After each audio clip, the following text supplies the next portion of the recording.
Hello guys, and welcome back to the Keep Productive YouTube channel. It is Francesco here. Today's going to be a super short one. I guess a little bit of some recommendations when it comes to choosing an application.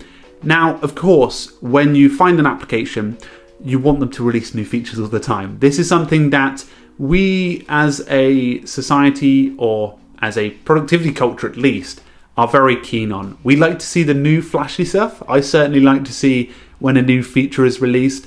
But something that Tiago Forte mentioned in his recent video about Things 3, not necessarily releasing lots of features all the time, made me think, and it definitely made me come back to my own use of an application. So I use Todoist. I've been using it for 6-7 years, and maybe since 2014-15 hasn't changed dramatically. Now they do plan to have a boards feature added, but I'm not too fussed. I think sometimes when you're making a decision or you're looking at an application, it's important to say to yourself, would I use this if new features weren't planned? And that's something to ask yourself, because as an activity, as something to think about every time you choose something, you definitely think, okay, would I? Would I actually continue using this application if they didn't progress? Now, I've had the exact same problem with Evernote. They haven't progressed in the last 2 years, feature-wise, and that's just, I guess, honesty. And if you want to see my video about how I was maybe a bit too harsh on Evernote, you can find that in the link in the description.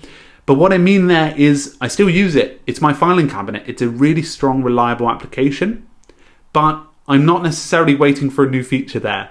I think once you set up your workflow, your tools that you use every day, it's important to make sure that you align yourself in the ideology that nothing is going to change in that application, that a new feature isn't going to be released. Now, of course, if there are new features, that's a huge bonus. Like, for example, I'm using Notion. Notion always releasing new features, and that's quite exciting. But think of it as a bonus. Don't think of it as something that you're going to be staying with or necessarily reliant on. So guys, that's just a short message from me. I'd really love to hear your comments in the comments below.